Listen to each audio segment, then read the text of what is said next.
બે હાથ ઊંચા કરીને મારી સાથે જય ઘોષ બોલવાનો છે. બોલો આ શ્રી ખોડિયાર માતા કી, અમૃત બાબાની મેલડી માતાની. સૌ પ્રથમ તો હું અમૃત બાપાની મેલડી માના ચરણોમાં સાષ્ટાંગ પ્રણામ કરું છું.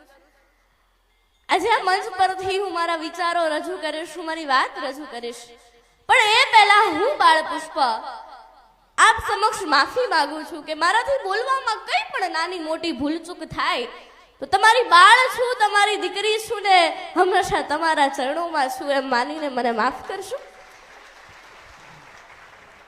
આજે જે મેં વાંચ્યું છે, જે જાણ્યું છે, મારી મમ્મી પાસેથી જે મેં સમજ્યું છે એ બધું આજે આપ સમક્ષ રજૂ કરવું છે. પણ શરૂઆત કરતા પહેલા એ ચોક્કસ કહીશ કે જેમ કાનુડાને યાદ કરીએ અને માતા યશોદા યાદ ના આવે એવું બને કે કાનુડાને યાદ કરીએ